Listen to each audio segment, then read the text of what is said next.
I'm Dr. Toni Sturdivant, and I am a member of Sigma Gamma Rho Sorority Incorporated. Sigma Gamma Rho Sorority was founded in 1922 at Butler University in Indianapolis, Indiana. And the interesting thing about 1922 is that the KKK was rampant at the time, and the Grand Wizard in the area actually lived down the street from Butler University. So it was pretty courageous and bold of these 7 school teachers, young school teachers, to decide that they were going to organize and support each other in the climate that was happening at the predominantly white institution that was Butler University. So when I joined, I was already a mother, and so I was thinking about the example I wanted to leave for my children. Yes. And so I wanted to choose an organization whose priorities align with mine, and whose values were values that I would want to show that I cared about to my children.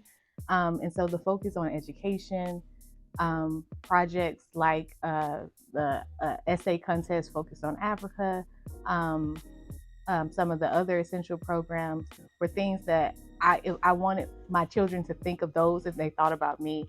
And so that was really my mindset there. Even the stereotype of being the smart, nerdy girls, it's like that is a stereotype I would love for my children to associate with me, and I would love to associate with that with them. So that was my mindset going in. Yes. So our motto is greater service, greater progress, with service being first, understanding that it takes work to make progress. So going in, choosing a sorority, you know that you're expected to work, and that we want to see our society in a better place than where it was when we came. And so all of the chapters around the world have different offerings of programs based on their community, but we all have 5 essential programs that we are supposed to do. So we have Operation Big Book Bag, which provides school supplies for youth. We have the Women's Wellness Initiative, which focuses on things like human trafficking and heart health and breast cancer awareness, and other things related to women's health. We have Project Cradle Care, which focuses on premature babies and healthy pregnancies. We know that there is a maternal health crisis for Black women and infants right now. And so I am proud that our sorority has been like ahead of that data that everyone's talking about right now. We were ahead of the curve in trying to make sure that we address that. We have Swim 1922, which is a partnership with USA Swimming, where we realized that a lot of Black folks don't know how to swim, and that is life-threatening to not know how. And so we do our part to have swim clinics and things to teach our community how to swim.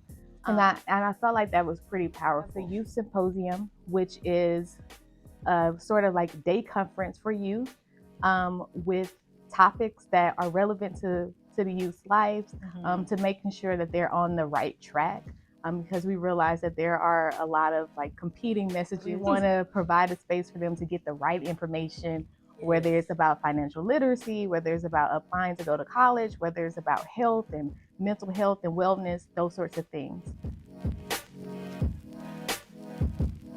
Yes, so Sigma Gamma Rho is really big on working together, no matter, like, we're not the biggest of the organizations, but our impact is just as large. And that is because we are very organized. We know how to, like, we have 5 essential programs. So we thought about what are the 5 things that we can do really well. And we collaborate chapters from different, from the same area, but different chapters will work together on projects. We'll work with our undergraduates on projects to make sure that we're really serving our community in the best way that we can.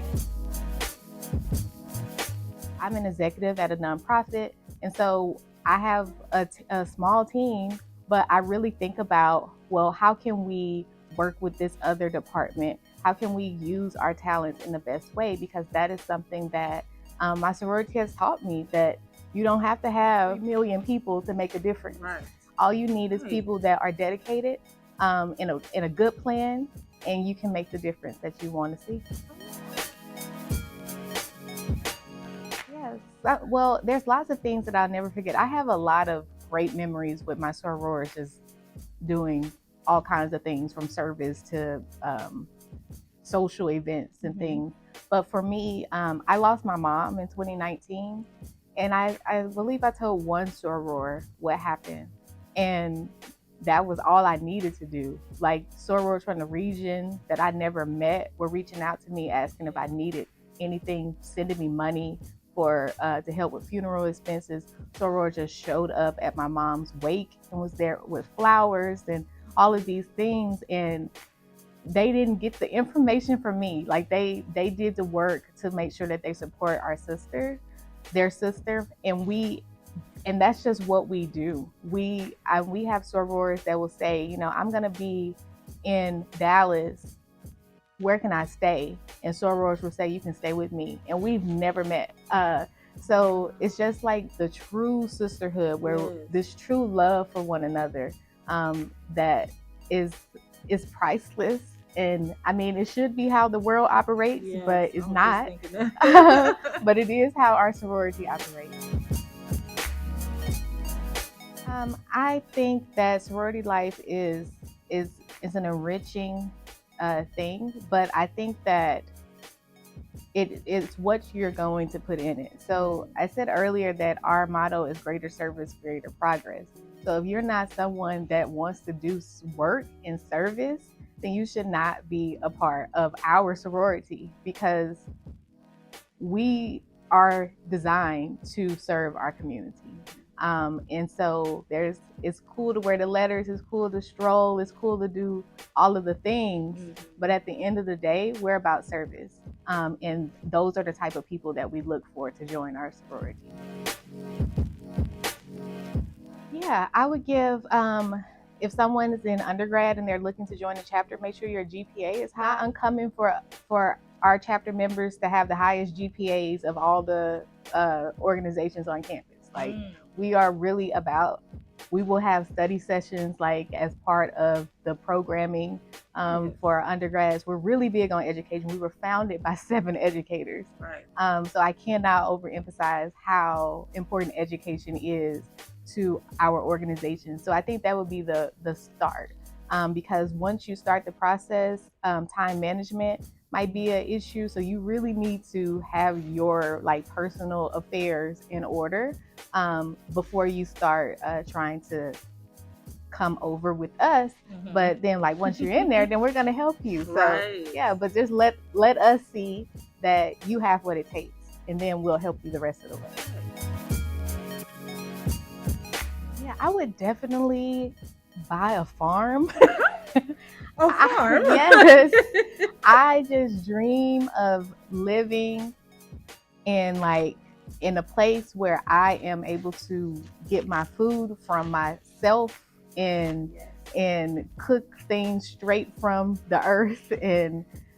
But I realize that it is a lot of work. I don't necessarily have a lot of knowledge about it. So I have some pause because of that. But if I knew that I wouldn't fail, absolutely, I would be on a farm right now. So I'm a researcher, and I talk about racial identity development, positive identity for Black children specifically.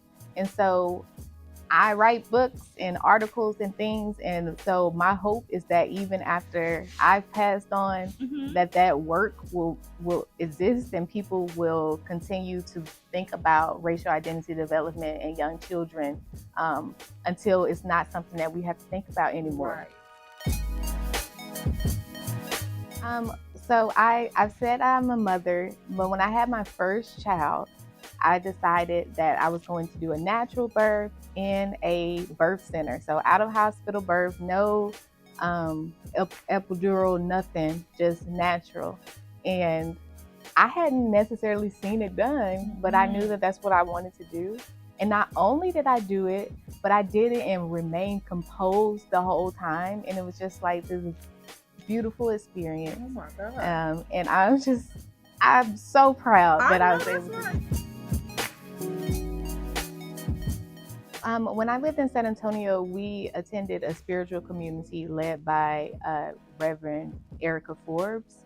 And one Sunday, she said, and it was kind of in passing, the only way out is through. And that has stuck with me. I think about that all the time. I made a, a screensaver that has it on my computer. So whenever something is hard and I just want to escape, I remember the only way out is through. And while you're going through it, you are on your way out. Like you just have to keep moving forward. And that was just so powerful. My faith has kept me going. Sort of like that quote, like the only way out is through. It's just remembering that I have a purpose and like really believing and knowing that I have a purpose, and to push forward, regardless of what people might say. Like understanding my value and what I am here to do. And then a lot of the things that I have been able to do so far, I necessarily didn't see it. I hadn't seen it yet. So like I didn't know anyone who with a PhD. I didn't know anyone that was a professor, these sorts of things. But I had to believe that I was supposed to do these things, and that's why the opportunities were presented for me. And so therefore I would be able to do these things because it was just a part of my purpose.